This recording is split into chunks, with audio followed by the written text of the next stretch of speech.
उमर का नाम पेश करता। कैसा वो हुक्मरान उमर, 10 साल 6 माह खलीफा रहे हजरत उमर। हर साल हज के मौके पर खुली कचहरी लगाया करते थे। आपके यहां भी खुली कचहरी होती है? खुली कचहरी लगी है हजरत उमर की हज के मौके पर। दरमियान से एक साहब उठे, अमीरुल मोमिनीन जी, आपने कानून बनाया है कि कोई गवर्नर अपने दरवाजे पर चौकीदार नहीं बिठा सकता। हाँ बनाया है। आपने कानून बनाया है कि कोई गवर्नर बारीक रेशमी कपड़ा नहीं पहनेगा। हाँ बनाया है।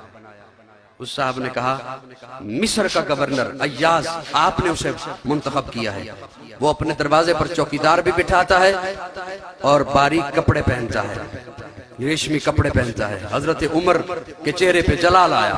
उसी वक्त पुलिस के सरबराह आईजी मोहम्मद बिन मुस्लिमा को कहा कि गवर्नर मिस्र को गिरफ्तार करके लाया जाए। मैं 2 झलकियां सिर्फ अर्ज करूंगा।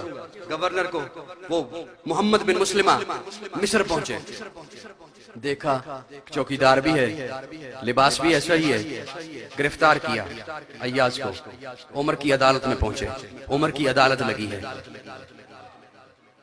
हजरत उमर एक जुमला बोलते हैं, कहते हैं, अय्याज तुझे पता है तेरा बाप बकरियां चराता था, तू अपनी औकात भूल गया। आज गरीब मुसलमानों के लिए दरवाजे पे चौकीदार बिठाता है ताकि तुझसे ये डायरेक्ट आके ना मिल सके। तू अपनी औकात, तुझ में किबर आ गया। मैं तुझसे सिर्फ गवर्नरी वापस नहीं लेता, तुझे बैतुल माल से 200 बकरियां दे रहा हूं। बाप की तरह पहाड़ों पे चरा, 6 माह तक चरा। जब तेरा पारा नीचे आ जाए, तुझे अपनी औकात याद आ जाए, उमर के पास वापिस आ जाना, उमर तुझे वैसा ही पाएगा। उमर, आज इन स्कॉलरों को उमर याद नहीं आ रहा जिसने दुनिया भर को तर्ज़े हुकूमत सिखाया है, जिसने हुकूमत करने के तरीके सिखाए हैं, हुकूमत कैसे की जाती है। इन्हें क्यों वो उमर याद नहीं आ रहा? वो आधी दुनिया का हुक्मरान था।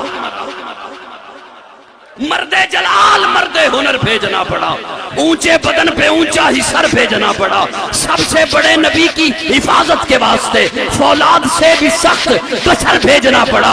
बढ़ने लगा था जोर जिहालत की फौज का, रूए जमी पे रब को उमर भेजना पड़ा। कैसर रूम ने हजरत उमर की खिदमत में एक शख्स भेजा, तोहफे देकर। असल में भेजा अपना जासूस बनाकर, तोहफे देकर। जहर की शीशी, इत्तर की शीशी, एक खूबसूरत नौजवान दोशीजा, खूबसूरत लड़की। वो शख्स आया मदीना मुनव्वरा में, तुम्हारा सरदार क्या कहाँ है? लोगों ने कहा हमारे यहाँ सरदार नहीं होता, हमारा अमीर होता है। अच्छा अमीर कहाँ है? कहा मस्जिद नबवी में। मस्जिद नबवी में वो पहुंचा शख्स, मस्जिद नबवी की तामीर का काम जारी था, तोसी का काम जारी था। पूछा तुम्हारा अमीर कहाँ है? उस लोगों ने कहा कि वो जो मिट्टी का गारा बन रहा है ना, उसमें जो खड़ा होकर गारा बना बनाकर मजदूरों को तकसीम कर रहा है, वो अमीरुल मोमिनीन है। पहुंचा हजरत उमर के पास, मुझे कैसर भेजा, कैसर रूम ने। अच्छा तोहफे देकर भेजे। क्या तोहफा? कहा ये जहर की शीशी है, ये उसने भेजी है कि जहां उमर तेरा दुश्मन हो ना, जिस रास्ते से आ रहा, अगर वो चखे नहीं तो उस रास्ते पे गिरा दे, ये उसके जिस्म से जहर छू जाए तो वो मर जाएगा। और ये इत्तर की शीशी उसने भेजी है, जब लगा लोगे जिस कपड़े पर कई महीनों तक, साल भर तक उससे खुशबू आती रहेगी। अच्छा और ये खूबसूरत लड़की तोहफे में भेजी है। हज़रत उमर ने सबसे पहले जहर की शीशी ली, उसका ढक्कन खोला और फरमाया बिस्मिल्लाहिल्लज़ी ला यज़ुर्रु मा इस्मिही शैउन फिल अर्ज़ि वला फिस समा। वो बेहोश हो गया। वो जो कासिद आया था उसे होश आया। क्या हुआ तुझे? उसने कहा वो जहर, वो कैसर ने कहा था जिसे छू जाएगा वो मर जाएगा।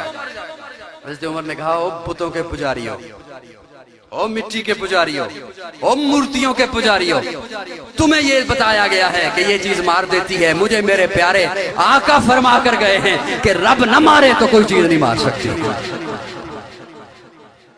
अच्छा, इत्तर की शीशी, इत्तर की शीशी ली, उसका ढक्कन खोला और हजरत उमर उस गारे में खड़े थे, उस गारे में मिला दिया। और क्या है, क्या भेजा है, ये खूबसूरत दोशीज़ा। हजरत उमर ने यूं मजदूरों को आवाज दी, और लड़कों तुम में से किसकी शादी नहीं हुई? तो कहा जी मेरी नहीं हुई। फरमाया इधर तेरा निकाह से पढ़ाऊं। वो शख्स वहां से वापस गया और जाके बादशाह को कहता है याद रख तू उमर का मुकाबला नहीं कर सकता।